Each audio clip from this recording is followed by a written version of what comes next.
A song for Kanka Kapita as Uganda's best content creator. He is a political daredevil, bold on the common man, issues accurate.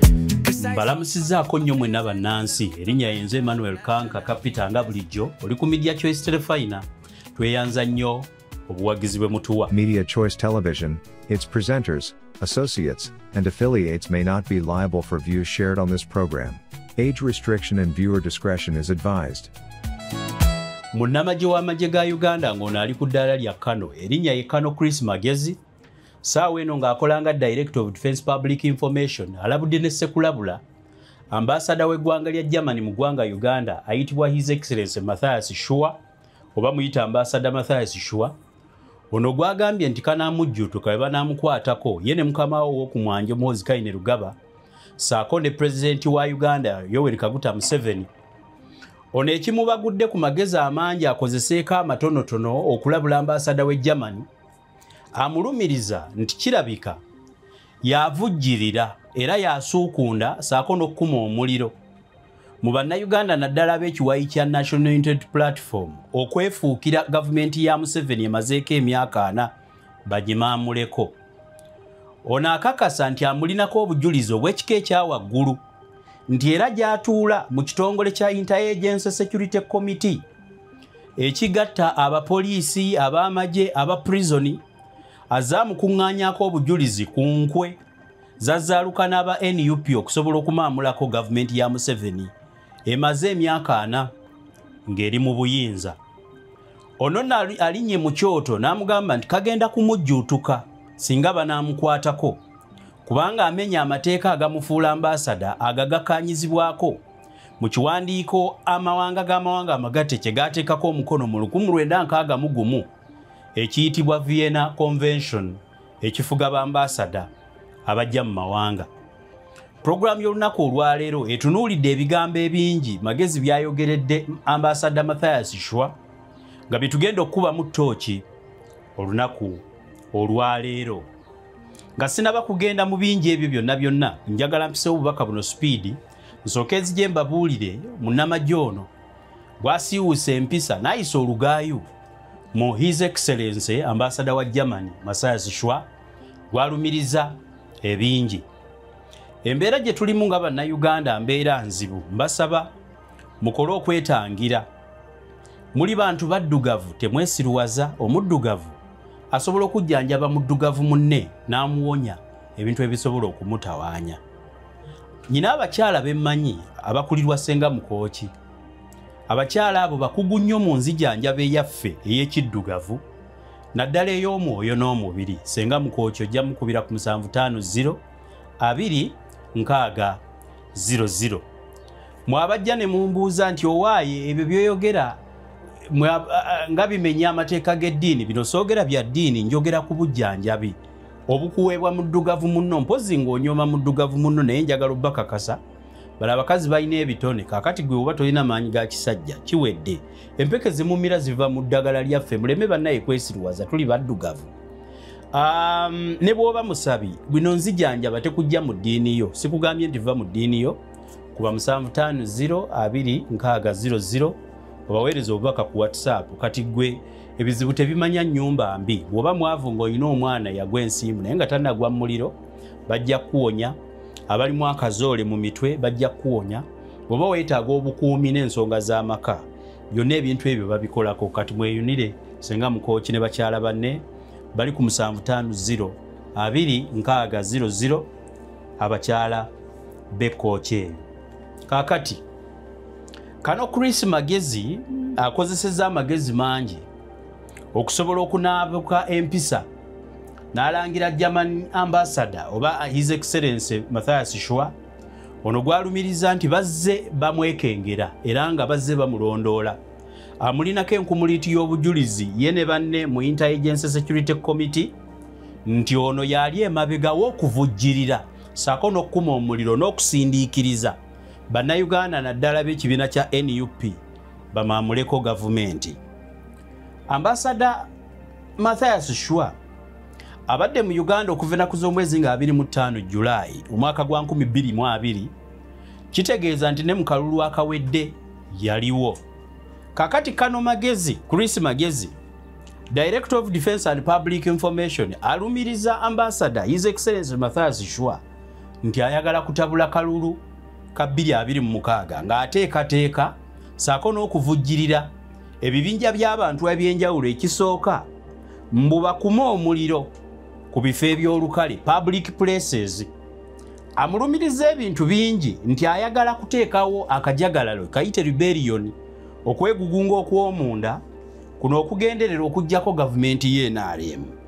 Ono agamba nti ateeka ssente mu bantu abayiyiriza bibbomu ebyokukuba ebifo ebirimu abantu abangi saako mbwa ambasada wa Germany ayina olukwe olw'okuba amasannyalaze mu Uganda gaveeko olwaleeta akatabanguko mu Uganda. Bigambo si byange bya Kano Magezi nga bw'abyogedde mu magezi ge amangi bwe mbibawa. Ambasada wa Germany ono bwe nga tannaba kujja mu Uganda yava mu Ethiopia. Mu Ethiopia eyo gye yakoleranga deputy ambasada wa Germany mu Ethiopia era nga akolera wamu saako n'okwanaganya ekitongole kya African Union kiyite AU. Musajja mukugu nnyo mu bintu bye bayita diplomacy era nga ne Germany eyo yakolako nga Germany permanent representative ow'ekitongole kya UN mu Geneva, Brussels saako ne Berlin mu Germany. Ng'atandika emirimu gy'obuweereza bw'ekikugu obwambasada yatandikira Seoul eyo mu Korea. Ye musajja gwe mwalabye mu lukiiko olwabadde mu Jerusalem Sale ng'agezaako okomplaininga olw'enneeyisa ya mukama w'amagezi gy'atatunuddeemu n'agamba mbu ono amenye endagaano ereeta bambasada. Endagaano gy'amulumiriza okumenya mu mateeka y'endagaano eyitibwa Vienna Convention eyateekebwako endagaano. Endagaano eno yateekebwako emikono ensi ezeegattira mu kibiina ky'amawanga amagatte kiyite UN mu mwaka gwa 1961. Kakati mu magezi g'amagezi agamba nti ebikolwa bya Mathias Shua His Excellency ow'e Germany nti ono bimenya endagaano eri. Mu programu y'olunaku olwaleero atabimanyi ngenda babuulira obuwaayiro bwe yeesibako mu Vienna Convention eyeteekawo bambasada ne rights zaabwe eya 1961. Naye nga sinaba kugenda ku ebyo byonna byonna nsaba okutegeeza nti Kano Magezi ono alumiriza Mathias Shua nti ekigendererwa kye kiri mu district specifically Wakiso, Kayunga, Mukono, Nakasongola, Mityana, Kiboga, Mubende, Mpigi ne Greater Masaka. Nti eno Germany ambassador ono gy'asinze okuteeka essira mu kwagala okutabangula. Magezi yagamba nti era bo nga abapoliisi abatuula ku lukiiko lwa Interagency Security Committee ab'amagye saako n'ab'amakomera bamukuŋŋaanyizaako obujulizi obumala okumulumiriza ku byakola nti ayagala kuweebuula ggwanga na kuggyako Museveni amazeeko emyaka 4 ng'afuga bannayuganda. Kiki ekikulu ekiri mu Vienna Convention eno gy'ayogerako eya 1961? Naye nga sinagenda ku ebyo kaneebuuze ye Kano Chris Magezi acting director of public information yani yenga yesaawe eno is an acting si yefuulu wabula abogoka. Bino bivuddewa oluvannyuma lwa Muhoozi Kayine Rugaba okulaba ab'ekitongole kya mawanga amagatte oba ekitongole ekyegattira mu nsi z'abeeru European Union nga bagenze ku kitebe kya NUP. Muhoozi Kayine Rugaba kamanda w'amagye ga Uganda muyite Command of the Defence Forces yasinziira ku kibanja kyekwatera okuweebuukira oba okunaabira abakungu mu maaso n'abavuma era n'abalabula n'abagamba beegendereze. Kino kyaleetawo ensasagge saako n'okusindika amayengo mu nkola ey'enkolagana ey'amawanga ag'enjawulo giyite diplomacy. Bano abazze beebuuza nti omuduumizi w'amagye akakasa nti tatera kusaaga era yeewuunya abamutwala nti asaaga. Lwaki asaagira ku mawanga gaabwe? Bano nno bagenda ne bamiitinga President Museveni tebaakoma okwo ndowooza nsuubira ye yabasindika ewa General Salim Sale bagende era ekimu ku byabatutteyo Andrew Mwenda mwe yaweebuukidde okulaga nga ye bwali ku saidi y'abanyigiriza mwe yaweebuukidde n'abuuza ebibuuzo ebitazze ensa abalabye puroguramu eyo sijja kugigendamu nnyo ono nno bano bwe baamaze okwekomplainingako Chris Magezi yayambaliddewo ebyambalo n'ajja mu kye bayita defense mode okuwolereza mukama we ono abalumiriza naye mu kubalumiriza njagala twesibe oba tunnyonnyolegane ku kintu kyayogerako ekya Germany Vienna Convention eya 1961 tuteeke ebbeeri ebyamuhoozi byabuusizza amaaso kubanga Omuganda alugera nti kiiso kya mbuzi kirekerera agijjeeko omutwe ate ne kitunuulira ali mu jjibaaga bw'ojja yagisse magezi mu magezi g'amangi alaba nti saawa eno okukuteekawo entalo n'amawanga g'abazungu nga Germany mwogitwalidde kyekiri kyekyamagezi ennyo nkimanyi bulungi nnyo mukitegedde era nkibagambye nti Ambassador His Excellency Mathias Shua tazze mu Uganda lwaleero ate si gwasoose okukola kitegeeza musajja mukugu mu nkola ey'ekikugu ey'enkolagana z'amawanga giyite diplomacy nga ne mu Uganda okuva mu mwaka gwa 2022 yabaddeyo Ethiopia yakolayo nga deputy yakolako Korea mu nsi ze mumanyize ezoogerwa nti demokrasiya bafuza mikono gya kyuma naye asobola okuvaayo najja ekisooka katugende tutaganjule obuwaayiro obutonotono obuli mu gye bayita Vienna Convention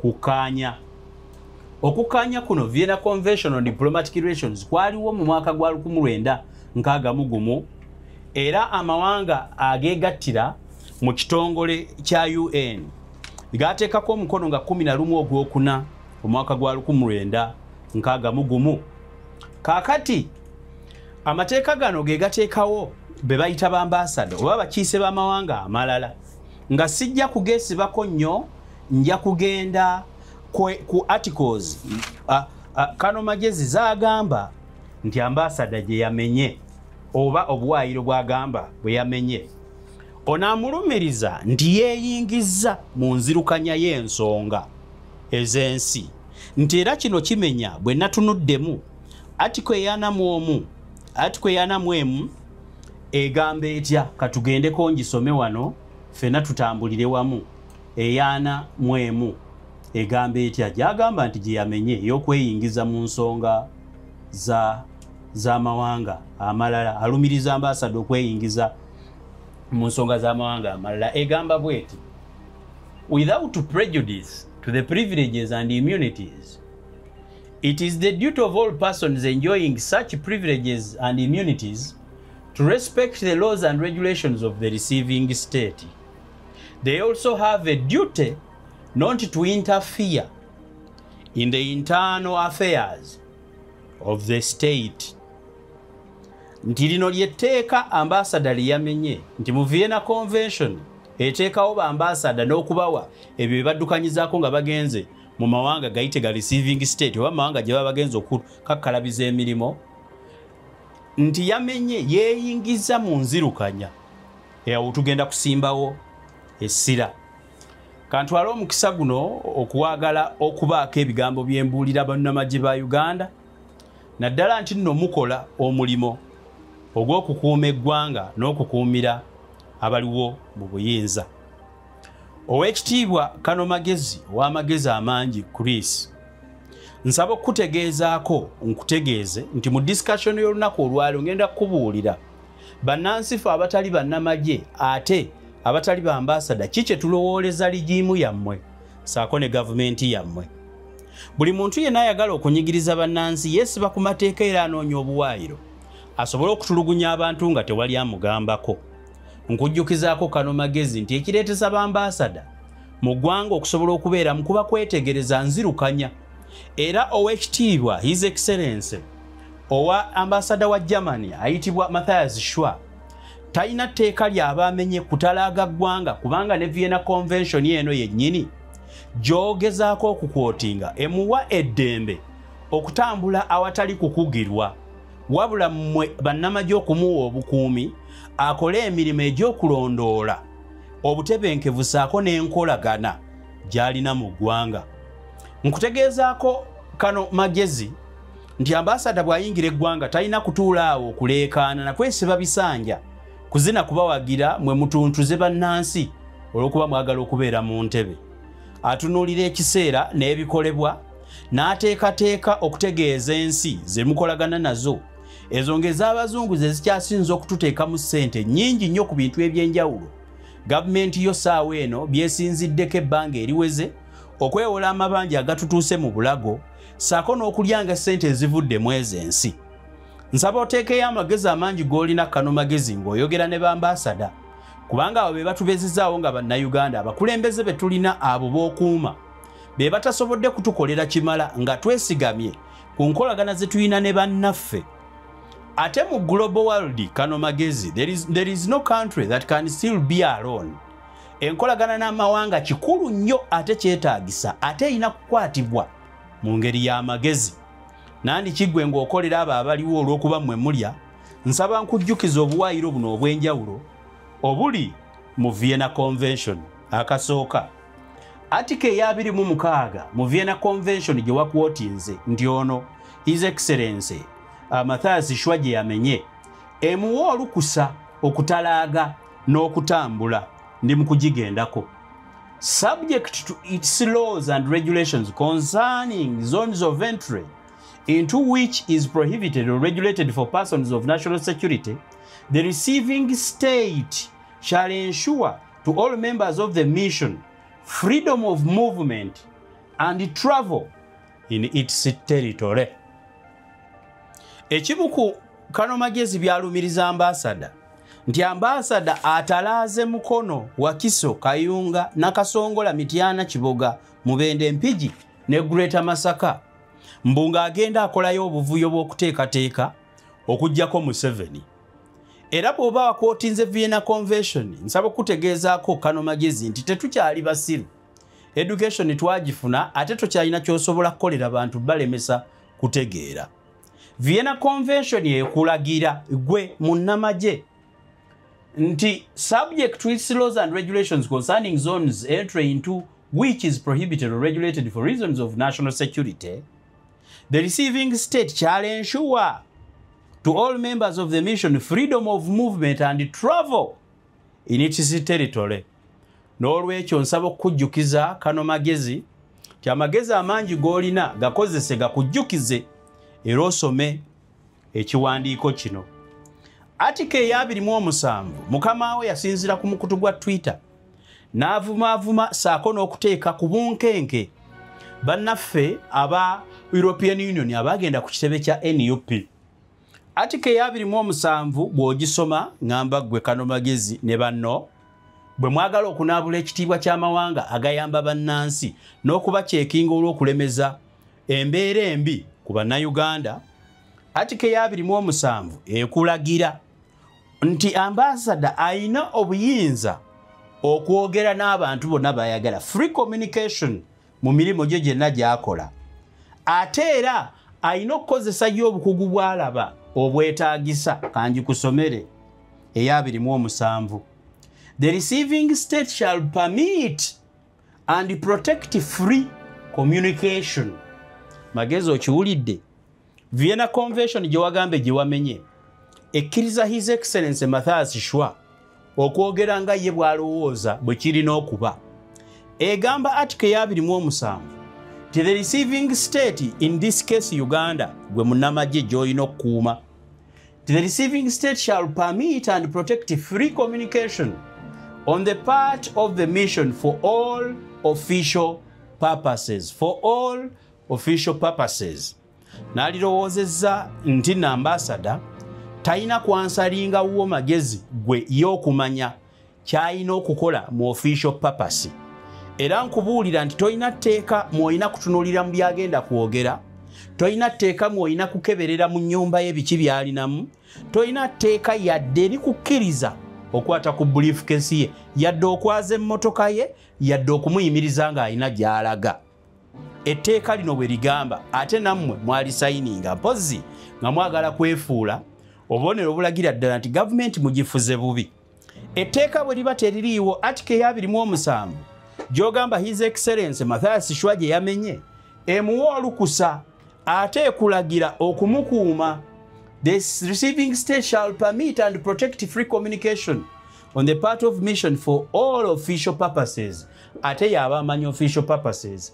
In communicating with the government and other missions and consulates of the sending state, wherever situated, the mission may employ all appropriate means. May employ all appropriate means, including diplomatic couriers and messages in codes and all cipher. However, the mission may install and use a wireless transmitter only with the consent of the receiving state. Kyolinako obuyinza bwe bunaala n'ebintu bya security ebikwata amaloboozi eggwanga eryo liba lisobola okuteeka ewantu nti lyagala communication ekyo bakukkirizo kitunulamu. Naye ng'alina bayogera nabo waliwo gwakwasizza ensawo y'okugimuleetera. Ssebo kano magezi tolina lukusa yadde olukwata ku nsawo ya Ambassador Mathias Shwa. Nkikubuulira. Kakati Article ya 29 nga tugenda kuyaanamu omugwe gy'owesibako emukkiriza emuwa olukusa to treat diplomatic agents with due respect kyotakoze. Katugende ku ya 29. Article ya 29 egamba bweti the person of a diplomatic agent shall be inviolable. Akagamba inviolable kwata dictionary gye mukozesa mu magye okanoonye. Munna ambassador this case His Excellency Mathias Shwa owa Germany olina okumukuuma ate eddembe lye teririnnyirirwa kyemukoze. Nsaba okubuuza kano magezi kolayo press conference endala otunnyonnyole mukamawo Kamanda teyamenya tteeka lino Article 29 that orders all of us including you that a diplomatic agent shall be inviolable. He shall not be liable to any form of arrest or detention. Takwatibwa, tasibwa. The receiving state shall treat him with due respect and shall take all appropriate steps to prevent an attack on his person, freedom and dignity. Magezi nkubuulira ne bannamagye banno endagaano zino ziteekebwawo okutebenkeza amawanga ffenna mmwe naffe tutebenkere. Sinze nagiwandiika ekulagira magezi ne bakamaabo nti the receiving state shall treat him with due respect. Mulina okumuwa ekitiibwa due respect, ekitiibwa ekimugwanidde nga ambassador, and shall take the appropriate steps. Mu kifo ky'okujja mu mawulire wabadde olina kwetaaga kutekinga steps ezeetaagisa to prevent any attack. Any attack kitegeeza ebya X mukamawo byasinzirako okuvuma ambassador on his person, freedom and dignity n'ekitiibwa kye. Kakati ba ambassador batuuse kugenda kwewozaako mwe mwasuulawo emirimu gyammwe oli mu kulabula. Eyo article ya 29 era gikebere mu Vienna Convention eya 1961 yateekebwako omukono ennaku z'omwezi nga 11 ogwokuna 1961 ne Uganda mweri. Article ya 31 emukkiriza to enjoy immunity from criminal jurisdiction. Kanji kusomere. A diplomatic agent shall enjoy immunity from criminal jurisdiction of the receiving state. He shall enjoy immunity from its civil and administrative jurisdiction, except in these cases. Tosobola kukwata ambassador n'omusiba kikafuwe. That is why no wammwe ebungereza bwe yazza omusango n'omulamuzi wa High Court ye Uganda yaddukayo kubanga gavumenti yasaba mumuggyeko diplomatic immunity ne mugaana. Era kyova olaba oyo gwe baali balumiriza mbu ya trafficking omuwala n'amutwalira omulamuzi. Omulamuzi asobole omuyambako basale omusango mancholo nkola ya mpankuwe nze ndeetera housemaid ankolera emirimu nga simusasula gwe bwe mukuleetera ojja kunnyambako nnyina omusango oguntuddemu e Uganda. Bwe baali baagala okukwata ambasada wammwe bamusibe ng'omulamuzi w'e Uganda bwe bamusibye magezi nkubuulira gavumenti ezitegeera diplomasi zaabawa ekitiibwa ne zibasaba nti mumugjeeko diplomatic immunity tusobole omutwala mu makooti. Mwagaana era yaddukayo n'akomawo wano tebaamusiba kuba bo bawa ekitiibwa endagaano. Kakati naawe magezi olina kano magezi police acting biki olina okuwa ekitiibwa nti ambasada mwatike ya 31 tasibwa ebyo bye mutiisatiisa bye mujja mukola kuba kumenya zino ndagaano ng'ate bo ezammwe zino zennyini baziwa ekitiibwa ku bantu bammwe newankubadde nga bangi ebifo byaffe embasizi zaffe bazifuula gambolingi bwaliyo bakubirayo zaala ndowooza okimanyi magezi ekyagobya bambasada baffe abamu baali batandise zaala mu nsi mutakkirizibwa zaala baabakwata bakuba zaala ne bamukomyawo. Atike ya 31 egamba nti takkirizibwa kutwalibwa mu kooti okujjako bino wammanga a real action relating to private immovable property. Bwe mbikusomera nja kubanga akusomesa genda ogisome. Kakati akokutaano kagamba katya wansi wa atya bwoyinza okugambwako not obliged to give evidence as a witness newankubadde nga tosobola mukwata ate tosobola namutwala mu kooti kuwa bujulizi nga mujulizi. Ekyo nakyo tekikkirizibwa. Tosobola mukaka tyajja kuwa obujulizi ku kintu kyonna n'olwekyo ebigambo byeyogera tajja kwewozaako. Atike ya 37 emukkiriza nti shall enjoy immunity in respect to the acts performed in course of their duties. He shall enjoy immunity.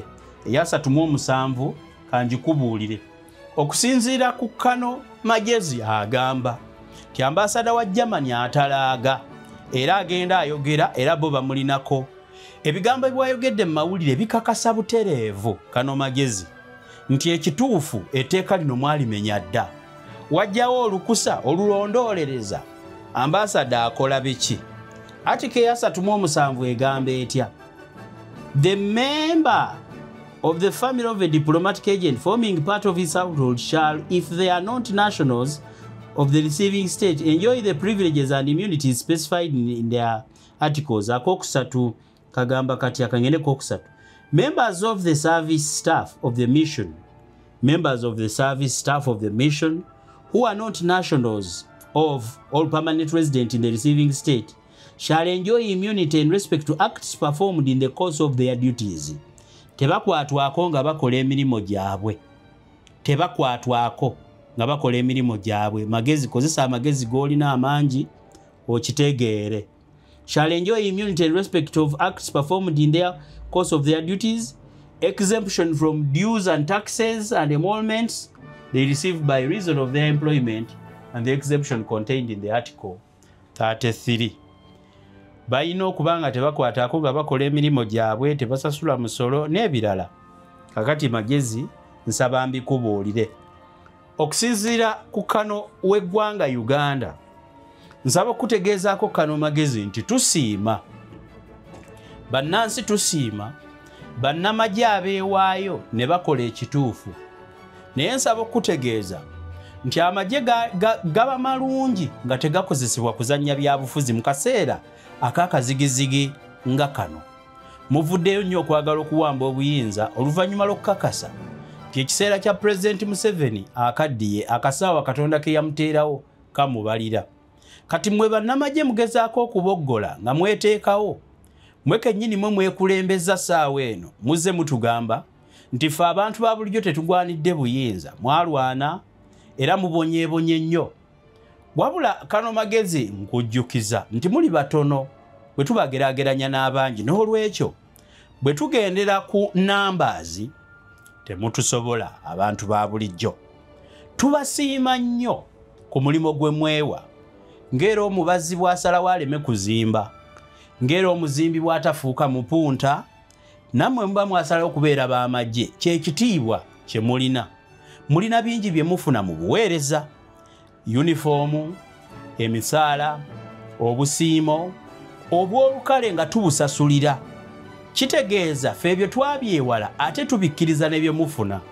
Kyokka ate kyewuunyisa mulinnyirira bannansi nga mweteekawo nti mmwe muli baalubeerera abatalivaawo n'okumenya amateeka agateekebwawo ag'okugoba obuntu bulamu. Kaakati kye nkugambira nti tusiima Kano Magezi, tusiima nnyo munnamagye ateeka ebigambo mu nkola nga teyeerya ntama, ng'ekintu lwe kikoleddwa munnayuganda tavuubika buvuubisi mazzi n'asirika. Mirundi emeka Kano Magezi gy'ovuddeyo n'oyogera ng'amagye gakuba bannansi? Mirundi emeka gy'ovuddeyo n'ovumirira ebikolwa bya bannammwe era abantu bameka be muvunaanye be tulina ku butambi obw'enjawulo nga batulugunya bannansi saaka abakyala n'abaana abato? Bikolwa bimeka eby'obujoozi ab'amagye bye bakoze ddala n'olabika mu kubikonda eminga oba n'oyogera ku butabanguko obusobola obbivaamu? Mirundi emeka? Nate era tovaayo mu kaseera kano waalibadde weekengera nnyo okunaabula ekitiibwa mu mawanga ge tussaamu ekitiibwa mu nfuga eya demokulasiya. Akawaayiro kano k'oyogerako ke tugenda okusembyayo mu puroguramu eno. Atika eyanamu emu gy'oyogerako kanziremu ngisome. Atika eyanamu emu egamba nti nno, without prejudice to their privileges and immunities, it is the duty of all persons enjoying such privileges and immunities to respect the laws and regulations of the receiving state.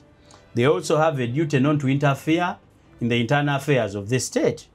All official businesses with the receiving state entrusted to the mission by the sending state shall be conducted with or through the Ministry of Foreign Affairs of the receiving state and such other ministry as may be agreed. Ekyokubiri, Kano Magezi ne bannamagye banno mpozi nga constitution mwagiwamba. Bw'okisoma butereevu kigamba nti ambasada taansalinga mu UPDF, taansalinga eno gye mutuula mu Inter-Agency Security Committee, muyina kuteesa muwa bukuumi ng'akola mirimu gye. Aansalinga eri ministry eya Foreign Affairs. Kati mu bigambo bw'ayogera singa wabadde olina obwennyamivu bwo, waalibiyisizza mu ministry eya Foreign Affairs. Ministry ya Foreign Affairs yewasuubirwa bwe babanga gye bali, wewasuubirwa abakugu abalina enjogera abatasabuka busabusi, wewasuubirwa abakugu abalina obumanyirivu obusobola okujjukira sako n'okuteekateeka amateeka, kubanga Ministry ya Internal Affairs yekwanaganya enkola gye bayita eya diplomasi mu nzirukanya y'amawanga. Kakati Kano Magezi gwe ng'omwogezi ate ali ssaawa eno atali mujjuvu wabula ng'okolanga Director of Defense Public Information. Eno information gye wafulumizza mu public abantu ba bulijjo twabadde tusuubira kugifuna nga tuyitira bwe liba nga tteeka liwakwotinze nga tuyitira mu Foreign Affairs, Ministry of Foreign Affairs. Kaneeyongereyo, the premises of the mission must not be used in any manner incompatible with the functions of the mission as laid down in the present convention by or by other rules of the general international law or by any special agreements in force between the sending and the receiving state.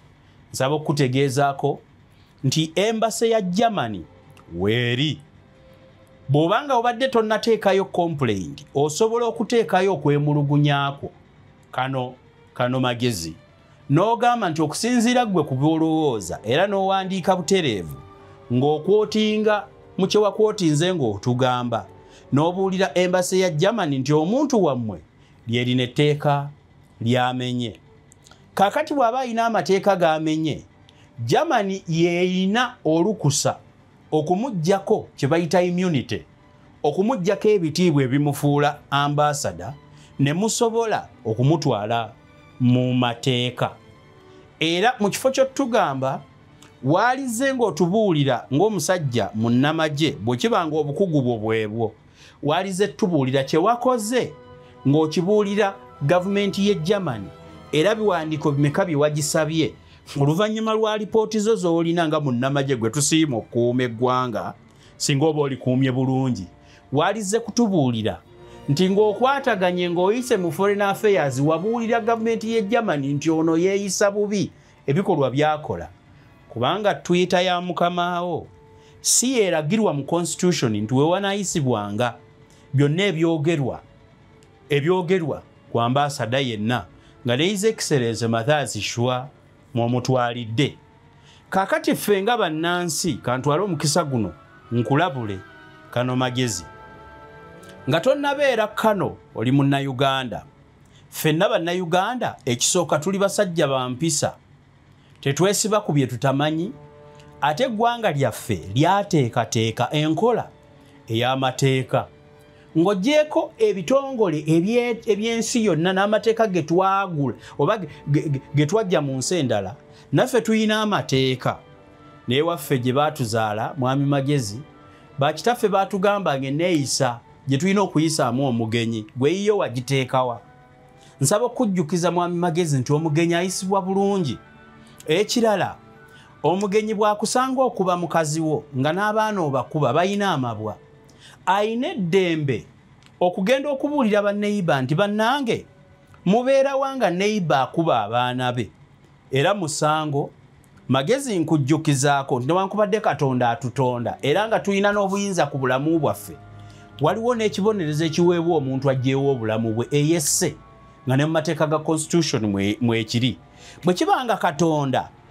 n'obuyinza kuggwa obulamu asigala abuteekako etteeka ng'olina okubeera ng'ofaayo eri obulamu bwo kiki ekikulowoozesa nti omuntu alabye ekikyamu ku bw'omulala olina omuziba omumwa asirike olw'okuba mwagala okulemezaako gavumenti okutulugunya bannansi mwe mubeerewo muli ebingi n'abaana bammwe akakundi k'abantu akatono fe abangi n'abaana baffe bakonzibe tuboneebone mpaka lwe tuliva ku nsi eno kiki ekikulu ekiri mu bambasada bano kye tubaagalako ekisooka nsaba okutegeezaako kano magezi nti bambasada b'amawanga amalala ffe nga bannayuganda tubaagala nnyo tubalinamu essuubi nti nga mutulemeredde tujja kusobola okwegatta ku bantu abatalemererwa ab'ensi endala abaabukaza demokulasiya batukaabireko omuganda alugera kano magezi bw'oba olugero luno olumanyi nti bw'ofuna akukaabirako kaabira ddala abazungu bwe bajja ne batuyambako okutulaga